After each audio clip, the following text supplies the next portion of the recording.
지금 이 영상을 보고 계신 당신, 1초에 32,000개의 뇌세포가 죽어가고 있다면 믿으시겠습니까? 만약 지금 당신이 혼자 있는 방에서 뇌졸중이 시작된다면 당신에게 허락된 이성적인 시간은 고작 30초 남짓입니다. 통계에 따르면 뇌졸중 환자의 40%는 혼자 있을 때 발병하며 그중 절반 이상은 적절한 초기 대응을 하지 못해 영구적인 장애를 얻거나 목숨을 잃습니다. 우리는 보통 내 몸이 내 명령에 완벽하게 복종한다고 믿으며 살아갑니다. 하지만 정말 그럴까요? 지금 당장 당신의 뇌 속 미세혈관 하나가 막힌다면 당신은 방금까지 당연하게 했던 119에 전화하기라는 간단한 동작조차 수행하지 못하게 될 수도 있습니다. 우리가 무의식적으로 믿는 건강 상식들을 파헤쳐 봅시다. 첫째, 내 몸에 이상이 생기면 고통을 통해 즉시 알 수 있다는 믿음입니다. 하지만 뇌 자체에는 통증을 느끼는 신경이 없습니다.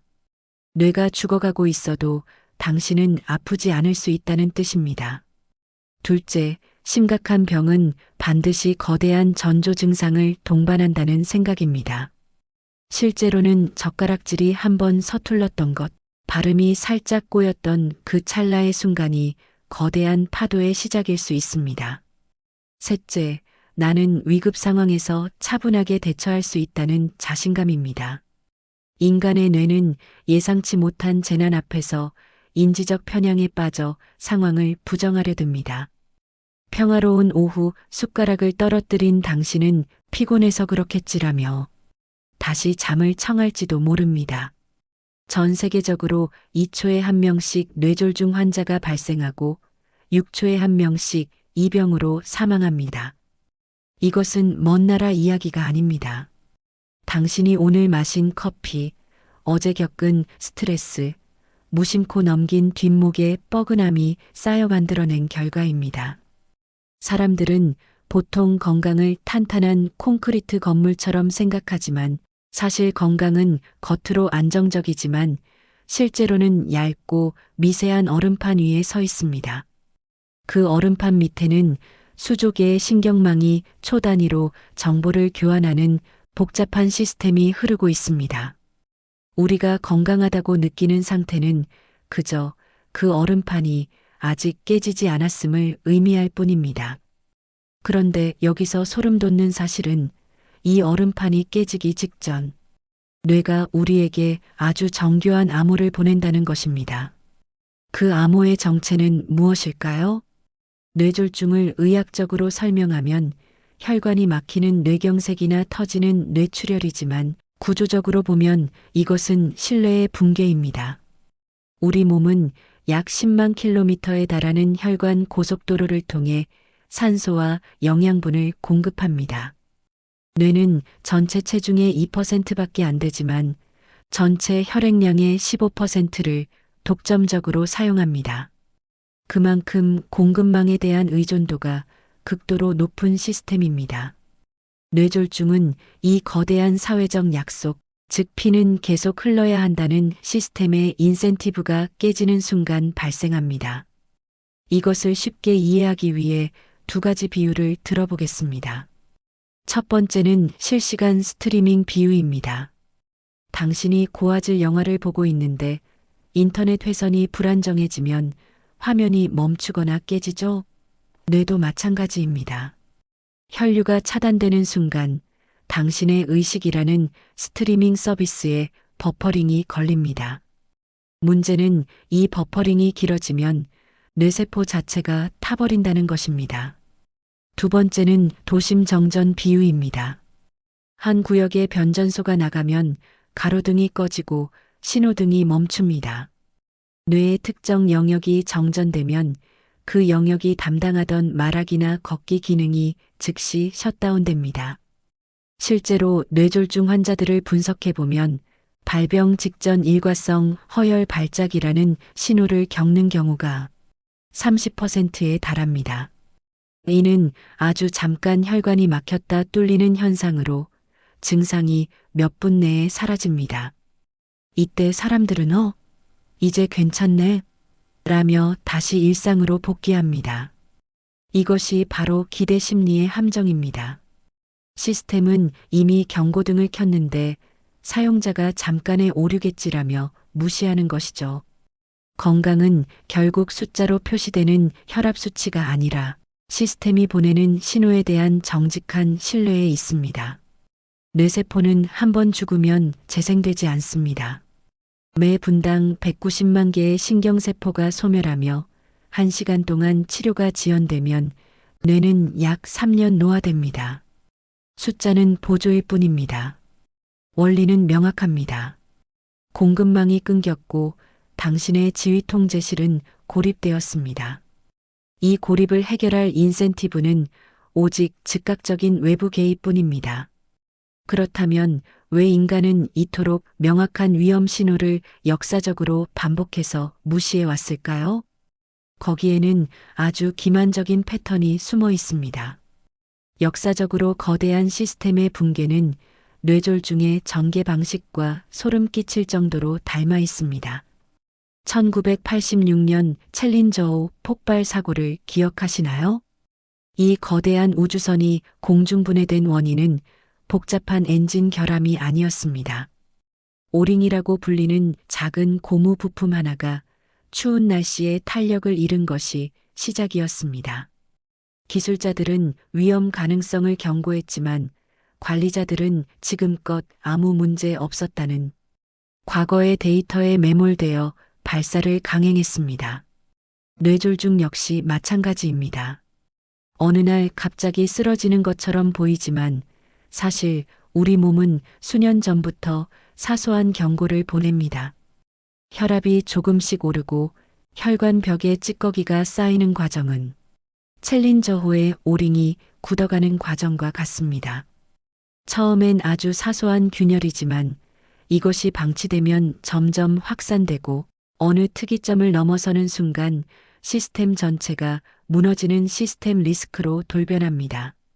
집단 심리 관점에서 볼 때 인류는 항상 위기를 외부의 적 때문이라고 생각하려 합니다. 하지만 역사는 말해줍니다.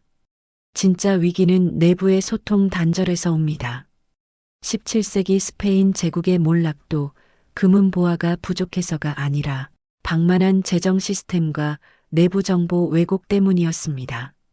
뇌졸중도 외부의 충격 때문이 아니라 내 몸 내부의 혈류 소통이 막히고 이를 감지하는 신경망의 보고가 묵살되었을 때 일어납니다. 통계에 따르면 뇌졸중 발생 후 3시간 이내에 병원에 도착하는 비율은 50%가 채 되지 않습니다. 왜일까요? 자고 나면 괜찮겠지라는 집단적 낙관주의 때문입니다. 우리는 위기를 원인으로 보지만 사실 위기는 수많은 무관심이 쌓여 만들어진 결과입니다. 당신의 뇌가 보내는 작은 비명, 예컨대 갑작스러운 어지럼증이나 물체가 두 개로 보이는 현상을 무시하는 것은 침몰하는 타이타닉호에서 들려오는 빙산 경고를 끄는 것과 같습니다. 하지만 현대 사회는 과거와 다릅니다. 정보는 넘쳐나고 병원은 더 가까워졌습니다. 그런데 왜 우리는 여전히 골든타임을 놓치고 있는 걸까요? 우리는 인류 역사상 가장 뛰어난 의료기술을 보유한 시대에 살고 있습니다. 막힌 혈관을 뚫는 혈전용해제와 물리적으로 혈전을 제거하는 동맥. 내 혈전 제거술은 기적에 가까운 완치율을 보여줍니다. 하지만 역설적으로 현대인은 정보의 과부하로 인해 결정적인 순간에 마비됩니다. 혼자 있을 때 증상이 나타나면 119를 부르는 대신 유튜브나 커뮤니티에 갑자기 팔에 힘이 빠지는데 왜 이럴까요? 라고 질문을 올리는 기이한 행동을 합니다. 구조적으로 분석해보면 현대의 의료 시스템은 골든타임 4시간이라는 가이드를 제시합니다.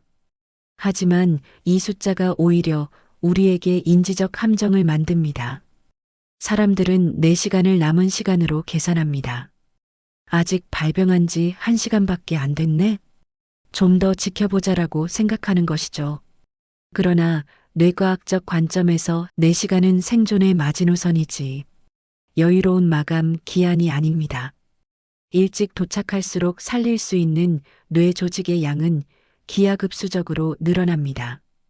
여기서 찬반 논리가 충돌합니다. 괜히 증상을 오해해서 응급실 갔다가 돈만 버리는 것 아니냐는 경제적 논리와 의심되면 무조건 가야 한다는 생존 논리입니다. 하지만 실제 데이터는 명확합니다. 뇌졸중 의심 증상으로 응급실을 찾았다가 단순 이석증이나 가벼운 빈혈로 판명되어 돌아가는 비용은 몇만 원 수준이지만 뇌졸중을 방치해 입게 되는 사회적 비용과 간병비는 수억 원에 달합니다. 진짜 질문은 내 판단이 맞을 확률이 몇 %인가가 아니라 내 판단이 틀렸을 때 감당해야 할 리스크의 크기가 얼마인가 여야 합니다. 단정적으로 말할 수 있는 것은 없습니다. 다만 현대 사회의 편리함이 오히려 위기 대응 능력을 퇴화시키고 있다는 점은 분명합니다. 혼자 있는 공간에서 당신의 가장 큰 적은 뇌졸중 그 자체가 아니라 설마 내가? 라고 속삭이는 당신의 뇌일지도 모릅니다. 자, 그렇다면 이 거대한 시스템의 붕괴 앞에서 우리는 어떤 행동 지침을 가져야 할까요? 30초 안에 당신의 운명을 바꿀 구체적인 프레임을 소개합니다. 이제 결론입니다. 뇌졸중은 예고 없이 오지만 대응은 설계할 수 있습니다. 저는 여러분께 단순한 건강상식을 넘어 위기 상황에서 즉각적으로 작동할 지적인 사고, 프레임과 구체적인 행동 매뉴얼을 제시하겠습니다. 미련 없이 증상이 나타나면 가족, 지인에게 전화하지 마십시오. 그들은 의사가 아닙니다. 가장 먼저 119에 전화해 뇌졸중 의심 증상입니다라고 말하십시오. 혼자 있다면 전화를 끊자마자 현관문부터 열어두십시오. 마비가 진행되면 나중에 문을 열어주고 싶어도 몸이 움직이지 않아 구조가 지연됩니다. 침대나 소파는 떨어질 위험이 있습니다. 바닥에 옆으로 누워 토사물이 기도를 막지 않게 자세를 잡으십시오. 물이나 약을 절대 먹지 마십시오. 삼킴 장애로 인해 폐렴이 올 수 있습니다. 첫째, 구조를 보십시오. 뇌졸중 대응은 당신의 의지력이 아니라 환경 설계에 달려 있습니다. 평소에 단축번호 1번에 119를 저장해 두거나 AI 스피커 사용법을 익혀두는 것. 그것이 당신의 생존 구조를 만드는 일입니다. 둘째, 속도를 보십시오. 완벽한 진단보다 빠른 실수가 낫습니다. 말이 조금 어눌한데? 라는 생각이 들면 이미 늦은 것일 수 있습니다. 아니면 말고라는 배짱으로 시스템을 가동하십시오. 시간은 당신의 편이 아니라 뇌세포의 편입니다. 셋째, 신뢰의 방향을 보십시오. 당신의 주관적 괜찮아질 것 같다라는 느낌을 믿지 말고 객관적 현상을 믿으십시오. 신뢰의 방향을 당신의 내부에서 외부의 의료 시스템으로 즉시 전환하십시오. 이해하는 힘이 자유를 만듭니다. 뇌졸중이라는 거대한 시스템 붕괴를 구조적으로 이해하고 나면 더 이상 막연한 공포에 떨 필요가 없습니다. 이 영상이 여러분의 머릿속에 하나의 단단한 생존 알고리즘으로 남기를 바랍니다. 오늘 공유한 통찰이 여러분의 생명을 지키는 지적인 갑옷이 되었기를 바랍니다. 구독과 좋아요는 당신의 지적인 건강 생활을 지키는 가장 스마트한 투자입니다.